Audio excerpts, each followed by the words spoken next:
Frau Binz, Sie erlebten bei einer Reise eine Nahtoderfahrung. Was war die Vorgeschichte? Wie kam es dazu?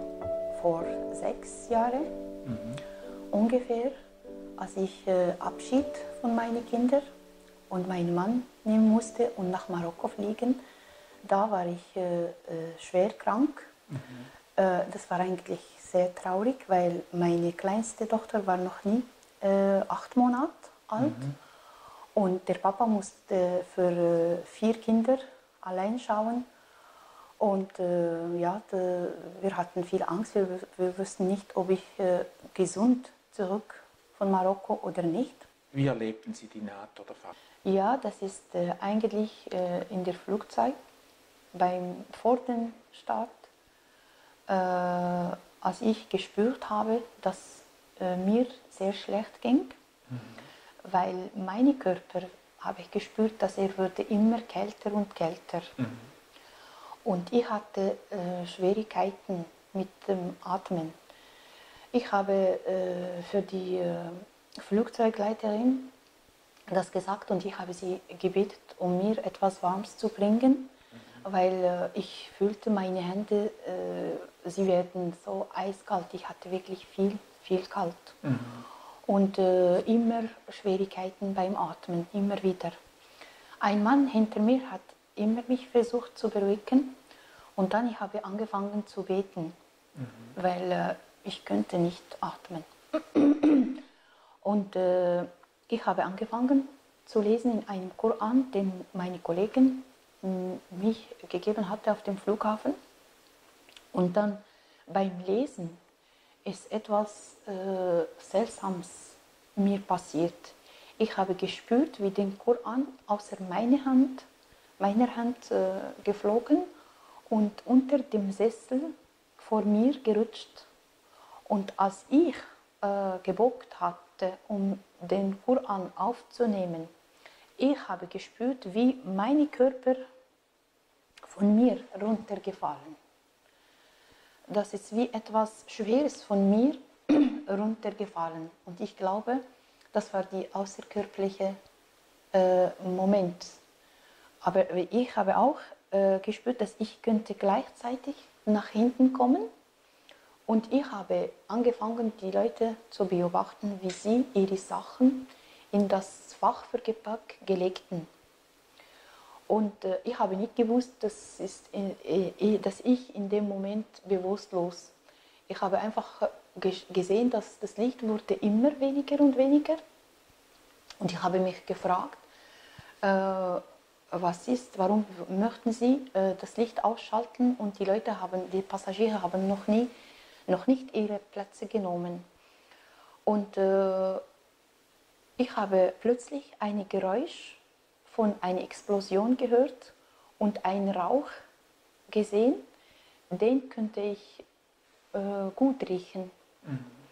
Und dann, der nächste Augenblick war für mich ein richtiger Wechsel in einen Raum oder eine andere Sphäre, wo sehr dunkel ist und auch sehr ruhig ist. Ich könnte nicht mehr hören und nicht mehr sehen. Die Passagiere haben Sie nicht mehr gesehen? Nein, niemand hat gemerkt, weil ich war hinter dem Sessel und das habe ich mich auch gefragt, dass niemand hat gemerkt, dass ich bin einfach bewusstlos. Und das war auch nur ein kurzer Moment. Das hat nicht sehr lange gedauert. Ich schätze, das war wirklich ein paar Jahre. Und nachher, eben ich war in dieser Dunkelheit, ich könnte nicht mehr sehen und nicht mehr hören, aber ich habe gespürt, wie Energien an mir vorbeihuschten. Ich wusste, dass ich bin in dieser Dunkelheit nicht allein. Und ich habe mich auch gefragt, wo bin ich, was ist genau, warum haben sie so dunkel, ich könnte diese ruhig nicht verstanden, warum es war so ruhig. Und dann plötzlich habe ich gesehen, ein wunderschönes Licht erschien und in dem Licht könnte ich meine Kinder sehen, die wunderschön aussahen, mit so schönen leuchtende, weißenden, langen Kleider. Sie haben einfach wunderschön gesungen. Um die Kerzen, die auch so schön geleuchtet. Und sie haben mit einer magischen Stimme gesungen. Es war einfach alles magisch. Und ich habe irgendwie gespürt, dass es in dem Licht gibt etwas göttlich oder spirituell. Das war nicht ein ganz normales Licht.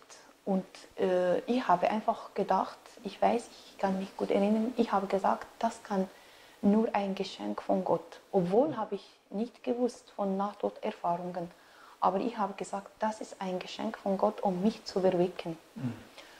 Und dann in einem Augenblick war ich wieder in der Flugzeug und ich habe wieder alles gefunden wie vorhin. Die Passagiere, die noch ihre Sachen legten und auch das Licht war immer noch an und ich habe mich gefragt, wo war ich eigentlich, was ist mit mir los? Plötzlich habe ich nach rechts geschaut und dort habe ich mich gesehen und ich habe das auch nicht verstanden, wie könnte ich mich sehen? Hinter dem Sessel und ich habe so gesagt, dieses Satz, das bin ich hinter dem Sessel bewusstlos. Und ich war sicher, dass ich war bewusstlos. Und dann plötzlich bin ich in meinen Körper wieder. Ich erinnere mich nicht wie, aber irgendwie bin ich in meinen Körper wieder und bin ich aufgewacht. Und ich habe wieder mich die Frage gestellt, wann ich bewusstlos war, wie könnte ich mich sehen? Und warum mein Bewusstsein war immer da. Was für Auswirkungen hatte diese Erlebnisse auf Ihr weiteres Leben? Ich glaube viel. Und zwar mein Umgang mit dem Thema Sterben hat sich um vieles herum verändert. Ja. Früher hatte ich zum Beispiel viel Angst, wahnsinnig viel Angst vor Tod. Ich habe mich immer oft die Frage gestellt, was gibt nach dem Tod, ob es wirklich ein Leben gibt und wenn es wirklich gibt, wie würde es aussehen. Obwohl war ich sehr gläubig, aber ich habe mich immer diese Frage gestellt. Ich habe auch immer gefunden, dass es unfair, dass man sich kämpft, um eine Familie zu gründen, um sich aufzubauen und dann kommt der Tod, um alles zu beenden. Heute sehe ich das ganz anderes. Heute ich bin mir sicher, ich bin mir einfach bewusst, dass Sterben ist nicht das Ende, sondern einfach eine natürliche, wichtige Phase, um zu einer anderen Welt zu gelangen. Einfach ein Übergang zu einem anderen oder neuen Leben. Ja.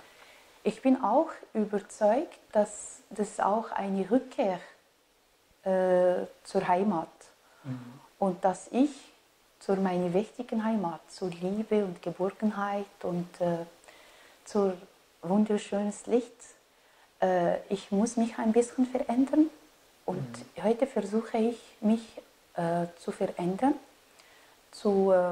einfach meine Erfahrungen mit allen Lebewesen zu entwickeln, positiv, ob mit Menschen oder Tieren oder Pflanzen, weil ich weiß, dass es sehr wichtig ist, weil nächstes Leben die spiegelt unser Leben hier auf der Erde. Und auch meine Erfahrung mit meiner Krankheit sehe ich heute ganz anderes, nicht mehr als eine Tragödie, sondern eine Prüfung, was ich musste durchführen, oder ja, um einfach viele neue Sachen zu lernen. Heute sage ich, danke für die großen Erkenntnisse, was ich nie gewusst hätte, wenn das alles nicht passiert wäre. Heute habe ich den Eindruck, dass der Tod nichts Schlimmes nichts Schlimmes zu bedeuten hat. Frau Binz, Sie haben selber vor kurzem einen eigenen YouTube-Kanal über Nahtoderfahrungen eröffnet. Ja, ich habe nach meiner Nahtoderfahrung habe ich mich beschäftigt mit Spiritualität und Nahtoderfahrungen. Und ich wollte ja unbedingt, dass unsere arabische Welt auch mehr davon wissen. Da haben wir sehr wenige Leute, die über ihre Nahtoderfahrungen berichten oder auch sehr wenige Kanäle, die darüber reden. Und bis jetzt habe ich einen Kanal, die über das Thema gesprochen hat, und man hat gemerkt, dass die Leute, die eingeladen waren, haben sehr wenige Informationen und auch kein Interesse um das Phänomen. Und dann, ich habe gesehen, dass es so können wir die wichtigen Informationen den Leuten nicht übermitteln.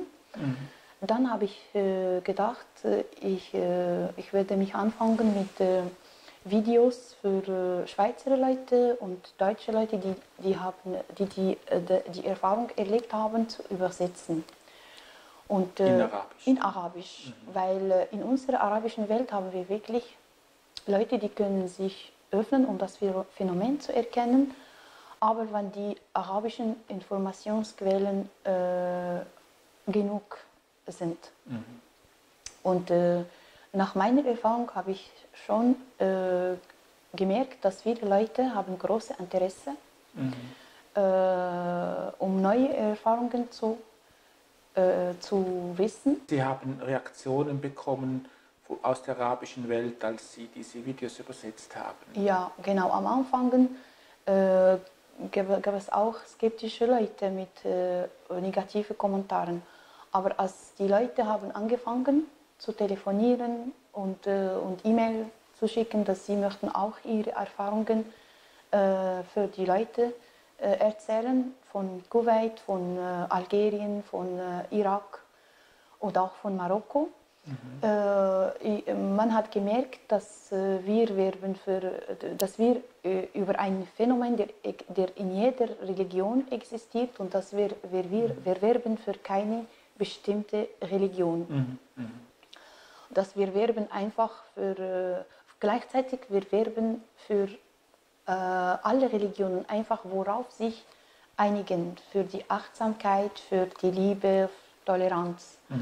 Und solche Videos haben wirklich große Interesse bekommen, und das hat mich natürlich große Freude gemacht, weil für mich die Nahtoderfahrungen sind nicht einfach als ein Phänomen, sondern auch Botschaften und Antworten auf viele Fragen, die wir uns Menschen oft stellen.